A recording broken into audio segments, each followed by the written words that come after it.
శ్రీకాకుళం జిల్లా పాలకొండలో సిఐటియు ఆధ్వర్యంలో ఆటో డ్రైవర్లు ర్యాలీ నిర్వహించారు. స్త్రీశక్తి పథకం ద్వారా నష్టపోతున్న తమని రాష్ట్ర ప్రభుత్వం ఆదుకోవాలని కోరారు. ఆటో డ్రైవర్లకు వెల్ఫేర్ బోర్డు ఏర్పాటు చేయాలని, జీవో నంబర్ 21 రద్దు చేయాలని డిమాండ్ చేస్తూ సబ్ కలెక్టర్కు వినతి పత్రం అందజేశారు. మహిళలకు ఉచిత బస్సు ప్రయాణాన్ని అమలు చేయడం వల్ల ఆటో కార్మికులు తీవ్ర ఇబ్బందులు పడుతున్నారని సిఐటియు అధ్యక్షులు తిరుపతిరావు అన్నారు. ప్రభుత్వం తక్షణమే స్పందించి ఆటో డ్రైవర్ల సమస్యలను పరిష్కరించాలని తెలిపారు. రాష్ట్ర ప్రభుత్వం స్త్రీశక్తి పథకం పెట్టడం ద్వారాగా ఇలా రాష్ట్రంలో ఉన్నటువంటి 26 లక్షల మంది ఆటో కార్మికుల తాలూకా రోజువారీ ఆదాయాలు పూర్తిగా కోల్పోయారు. చాలా ఇబ్బందులు పాలవుతున్నారు.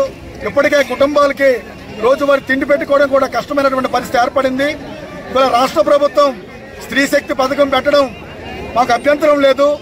కానీ తద్వారాగా కోల్పోయినటువంటి ఆదాయాలు కోల్పోయిన వర్గాలు ఏవైతే ఉన్నాయో వాళ్ళకి ఇమీడియట్గా సంక్షేమ పథకం ద్వారా తీసుకోవాలి. ప్రతి ఆటో కార్మికులకి 25,000 రూపాయలు ఆదాయం వచ్చేటట్టుగా తీసుకోవాలి. వాళ్ళకి రోడ్ ట్యాక్స్ కానీ మిగతావన్నీ కూడా తగ్గింపు చేయాలి. అదేవిధంగా ప్రత్యేకంగా ఆటో కార్మికులకి ప్రమాద బీమాని ప్రభుత్వమే ఒక సర్వే టీం వేసి గుర్తించి వాళ్ళకి కార్డులు ఇచ్చి వాళ్ళ కుటుంబాలకి భవిష్యత్తులో కూడా ప్రమాద బీమా నుండి ఆరోగ్య బీమా నుండి ఆదుకోవాలని చెప్పేసి ఈ సందర్భంగా సిఐటిగా డిమాండ్ చేస్తున్నాం.